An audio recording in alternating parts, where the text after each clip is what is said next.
let's jump in to some international signings. Future Sox and James Fox have done a great job covering it, and you can follow James at JamesFox917. The White Sox had a international signing budget around $5.5 million. I think they ended up spending $5.925. I don't understand how you can go 400 over the reported pool, but they did. So good job, White Sox. The main four prospects out of the 7 that they signed that are interesting are Eduardo Herrera, third baseman from Venezuela. He's 11th on MLB Pipeline's top international prospects. Then there's the 11th ranked player in this year's class. Yes. Then Jedrick Profar, shortstop from Curacao. He was ranked, I think, 66th by Baseball America for this current 2024 international prospects. And then Jesus Primoli was the 72nd prospect that they signed. He is a third baseman, also formerly a catcher, I guess, from Venezuela. And then there's Orlando Suarez, right-handed Venezuelan pitcher who I Googled his name, and I found a TikTok where this guy was just like, there's the green screen TikTok effect. I don't know if you know about this. I do. Okay, you do. You don't. Where you basically just put a video behind you, and this man was speaking Spanish. And my Spanish is mal, no bien. Yes. But what I did know, what this man was saying was fuego.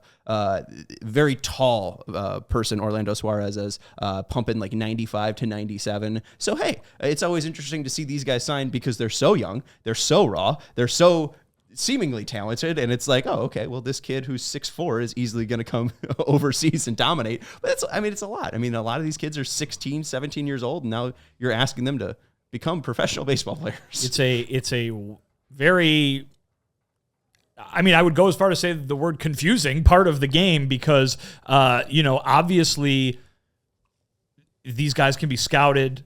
And they can be, it's not just the draft. You don't have to rely on where you're picking, right? You can sign these guys as long as you've got the money to do so. But again, you're right. These guys are teenagers. And I mean, listen, Rick Hahn was buried for so long for trading Fernando Tatis Jr. away for James Shields. Fernando Tatis Jr. was, 16, 17 years old when they made that trade? Mm-hmm. I mean, these guys that they're signing, some of them are younger than that. I mean, it is a... if you think the draft is a crapshoot where you're picking guys who have spent years playing high school ball in America or college ball in America, and you still have no idea what they're going to turn into, now you're talking about drafting guys that are 5 years younger than them in this kind of case. So. Yeah, it's worth paying attention to. Guys like James do a really good job following this stuff and trying to provide as much information as possible. But at the end of the day, you're right. You're asking us to project what a 15-year-old is going to become in the major leagues. Not only that, we use some of these rankings to try to figure out how good a player the White Sox got. I remember a few years back, they were getting routinely the numbers 1 and 2 and 3 players in an annual signing class. And where have those guys kind of ended up? I mean, I go to a guy like Yoelqui Cespedes, who I believe was the number 1 player in that class, and he's kind of, I don't know, has he stalled out in the minor leagues? Are we going to see him on the south side at all? You haven't heard his name in some time, and there's plenty of other guys that fall into that category as well. Certainly, folks did get to see Oscar Colas at the major league level last year. He was a little bit of a different case, obviously, but still, you could see how that didn't produce results immediately the way you wanted them to. So it is a tough thing to try to put the future of your franchise and invest in the future of your franchise on a bunch of guys who can't legally drive a car yet. Yeah, thinking about Michael Rodolfo, they signed when he was 16, stick figure. And now you look at Michael Rodolfo, he's not with the White Sox anymore. He's playing in the Caribbean World Series. Built as hell. So, like, that is one thing that... But not for a major league team. Not for a major league team. But that's the things you have to go through. Like, you have to see, like, he was the number 2 overall international prospect signing at the time he was signed by the White Sox. It just didn't work out for Michael Rodolfo because of he was kind of good when he was a youngster, and they thought development would happen and he'll be a major league player. It's a crapshoot. I mean, this whole thing is very, very complicated. I want to know, like, the international signings usually only happen in, like, Latin America. Like, there's more countries than just the Latin American countries, but also Curacao and fucking Dominican Republic. Those countries are this big. and they keep on producing Major League Baseball talent, which is amazing.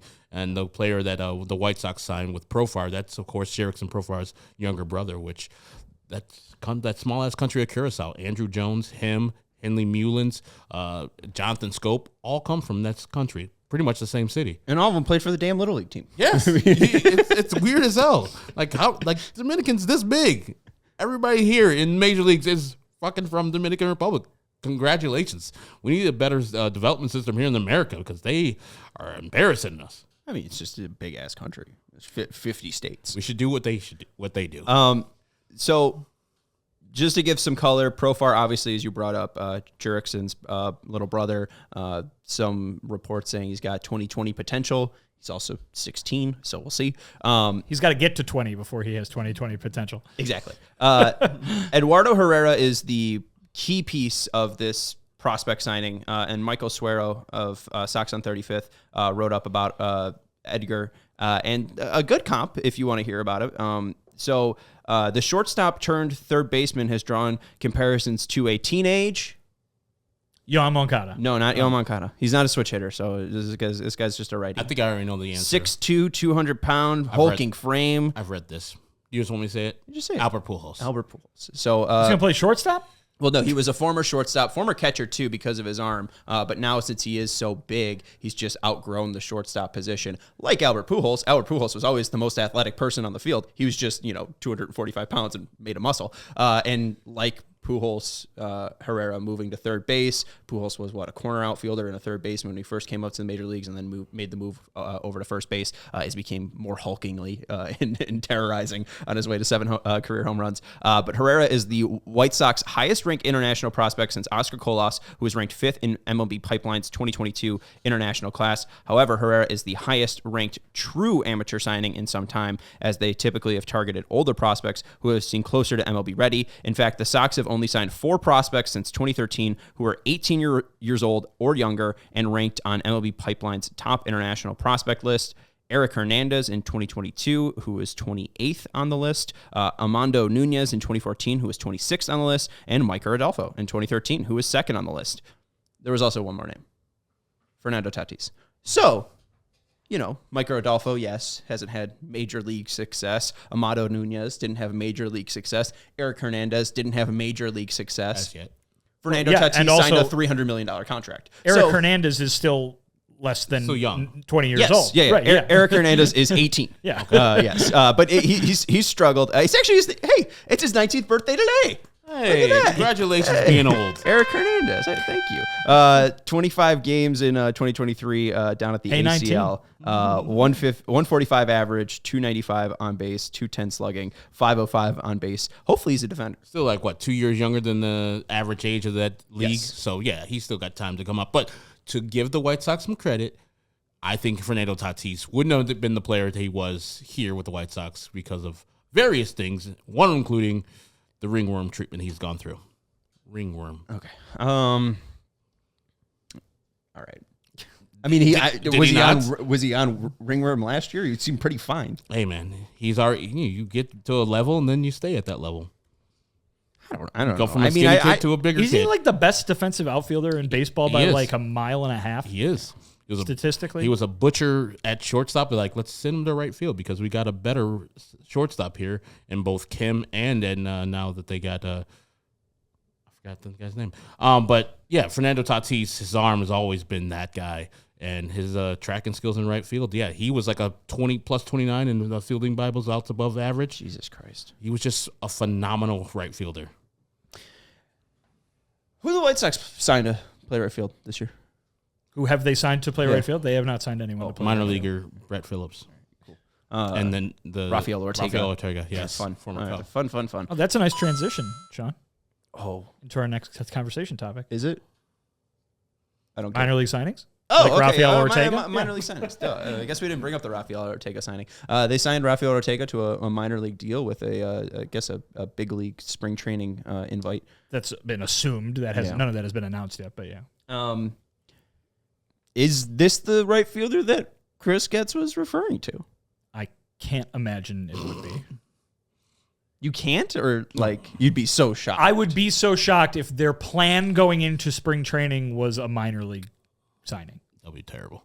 And White Sox. But what if it's a Tom- couple minor league signings No, like that Brett doesn't- Phillips no, and that Rafael doesn't Ortega? mean anything. White Sox Tom, now, it's not the same thing. now listen, they could end up that way by the end of spring, right? Oh my God, Rafael Ortega hit 10 home runs in Cactus League play. He's running away with the right field job. Fine, that is something that could exist in some universe. But to go into spring with the plan being that one of these guys you signed on a minor league flyer is going to be your everyday right fielder, that doesn't seem tough. accurate to me. It's real tough.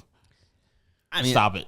You're trying to make a case for Rafael Ortega. no, I'm not. Aren't you? I'm just trying to look at his numbers. I mean, They're this is, terrible. this is a guy that we used to produce on the Score. Yes, we So did. you know, he's a guy that was over at the on the north side, and you know, I mean, I got to see a couple Rafael Ortega homers.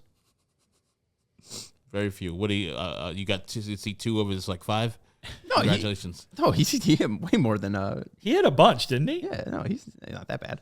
I seem to remember during the, what was it, 21 when he was on the Cubs? Yeah, 2021. He had I seem 11. to remember going a couple times, man, who is Rafael Ortega that's hitting all these He homers? had for 11 the home Cubs? runs. 823 OPS. Let's go. 11 home runs and then 7 home runs the next year. So, you know, hey, we got something. It's a flyer. It's fine. It's ultimately probably won't work out. But yeah, if that guy does like Vinny says, hits 10 home runs in spring training, I won't be excited about it unless he continues that in the regular season. Then we see Oscar Colas hit the cover off the ball a couple years ago. Oh, remember who Last hit year? a bunch of home runs in spring training, 2 or 3 years ago? Matt Davidson. Well, I was going to say the guy we just were talking about, Mike Rodolfo. Oh yeah. Yeah. Didn't he have like 8 or like 12 or something in spring training? And they were like, yeah, no, go back to the minors. Yeah, we're good. Oh, I would have been fine to see that happen. I mean, did he hit that many home runs? You got to look up you have to go to MLB.com to look up them spring stats. Spring training does not have any minor league stats. Well, I mean, he not in does. 2023, he didn't. He was an independent player. He played, here we go. I think he played against the Savannah Bananas. So he had 2 home runs. Okay, Not go to 11. the Did year you say before 11? that. Go to No, the year And before you're that. talking about he in had spring training. Two spring training? two career spring training home runs. That's and can't he be hit, true. hit them all in 2022. Well, I think you're just thinking that he had a 1283 OPS plus. He had 10 hits in 23 at bats, and he had 2 doubles, 2 homers, walked 3 times. So he had a very good spring. Yeah, But he did not He had hit very many home runs. 435. That was the average. Yoelqui Cespedes spring as well, right? The year that he was Jesus Christ. tearing it up. I don't even know Hey, where- maybe he'll be the right fielder. We all silly like the mayor.